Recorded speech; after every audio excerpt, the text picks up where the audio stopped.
പരിതാപത്തിനുള്ളിലൂടെ പടച്ചോനൊന്ന് നോക്കണം. പലതും കൂടിയിട്ടുള്ളതാണി പതിയെന്ന് ചിന്തിക്കണം. പരിതാപത്തിനുള്ളിലൂടെ പടച്ചോനൊന്ന് നോക്കണം. പലതും കൂടിയിട്ടുള്ളതാണി പതിയെന്ന് ചിന്തിക്കണം.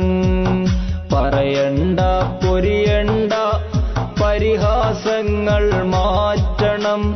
പടച്ചോന്റെ വിചാരമോടെ പഠിക്കാനായി ശ്രമിക്കണം.